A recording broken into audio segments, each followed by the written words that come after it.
ایک تو یہ ہے کہ آپ لوگوں سے معافی لیں، معافی مانگے. ہمارے ہاں نا معافی کا مزاج قبول کریں، جب کوئی بندہ معافی طلب کرے تو معافی. ہمارے ہاں معافی مانگنے کا رواج آپ یقین کریں سرے سے ہے ہی نہیں، بلکہ الٹا لوگ چڑھائی کر جاتے ہیں، کہتے ہیں اوہو تم نے معافی مانگ لی ہے تو معاملہ ہی ختم ہو گیا. اور جو آدمی، میں بڑے زمانے سے کہہ رہا ہوں کہ میرے ملک میں ایک رواج بنتا جا رہا ہے، جس کی زبان جتنی زیادہ سخت ہوتی ہے اس کا عروج اتنا زیادہ ہوتا ہے. جو تھوڑا سا شرافت کا مظاہرہ کرے لوگ اسے بزدل سمجھ لیتے ہیں. عزیز بھائیوں، اپنی زندگی میں معافی مانگنے کا مزاج بنائیں. آپ طلب کریں کہ یار مجھ سے غلطی ہو گئی، میں انسان ہوں. آپ یقین کریں ڈھیر سارے لوگ ہیں جن کے ذمہ ڈھیروں معافیاں ہیں، لیکن ان کا مزاج نہیں، ان کی طبیعت نہیں، ان کا تکبر آڑے آ گیا ہے. اور میرے نبی پاک صلی اللہ تعالیٰ علیہ وآلہ وسلم نے فرمایا تھا یہی بدلہ دے دو کسی کا دینا ہے تو، یہی معافی لے لو یہی. ورنہ فرمایا یاد رکھنا قیامت کے دن تو اس طرح ہوگا کہ اگر سینگ والی بکری نے بغیر سینگ والی بکری کو مارا ہوگا اسے بھی قیامت میں بدلہ دینا پڑے گا. یہی معافی تلافی لے لو یہی. تو ہمارے ہاں مزاج نہیں، مزاج بنائیں نا آپ، معافی کا مزاج بنائیں. رسمی ویسے معافیاں مانگتے ہیں، حج پہ جا رہا ہوں بھائی اگر کوئی ہو گئی تو معاف کر دینا، یہ تو رسم ہے، تو بڑی دنیا ادا کرتی. آپ کو پتہ ہے کہاں آپ کو معافی لینی ہے. تو جہاں جہاں اس طرح کے معاملات ہیں وہاں آپ کلیئر کریں. صحیح بخاری میں حدیث ہے حضرت ابو ذر غفاری سے، جب کسی نے کہا کہ آپ نے اسی طرح کے کپڑے خود پہنے ہیں جس طرح کہ آپ کے غلام نے پہنے، تو یہ کیا معاملہ ہے؟ تو فرمانے لگے، اعلانیہ خود بتانے لگے، فرمانے لگے مجھ سے ایک دفعہ غلطی ہو گئی تھی، میں نے ایک غلام کو جھڑک دیا تھا تو نبی پاک نے مجھے تنبیہ فرمائی، تو میں نے اس غلام سے معافی بھی مانگی، اور اس دن سے لے کر آج تک میں جس طرح کا خود لباس پہنتا ہوں اسی طرح کا اپنے غلام کو پہناتا ہوں. تو وہ خود بیان کر رہے ہیں، وہ لوگ اظہار کر رہے ہیں کہ ہم نے یہاں نبی پاک علیہ الصلوۃ والسلام کے تنبیہ کرنے پر ہم نے اپنے غلام سے، خادم سے یا کسی غلام سے معافی مانگی. تو معافی مانگنے سے بندے کا قد کبھی چھوٹا ہوتا ہے؟ میرے نبی پاک علیہ السلام نے فرمایا جو معافی مانگ لے اللہ تو اس کی عزت میں اضافہ کر دیا کرتا ہے. تو اس لیے ایک تو جہاں یہ معاملہ ہے وہاں، اور دوسری جو آیت میں نے تلاوت کی اس میں اللہ کہتا ہے کہ غصہ پی بھی جاؤ، معافی مانگو بھی اور معاف کر بھی دو.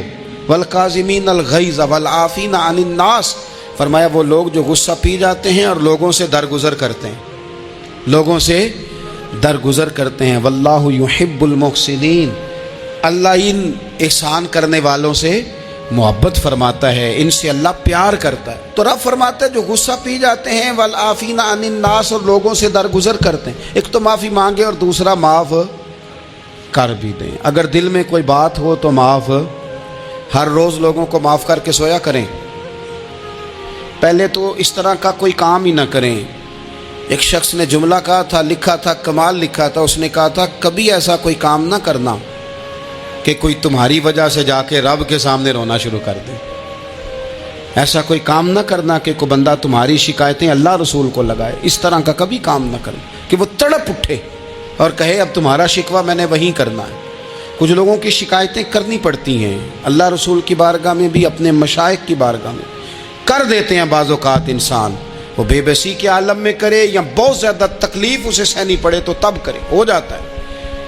تو ایک تو ایسا کریں نا، اور کوشش کریں لوگوں کو معاف کر دیں، اپنے دل سے چیزیں نکال دیں.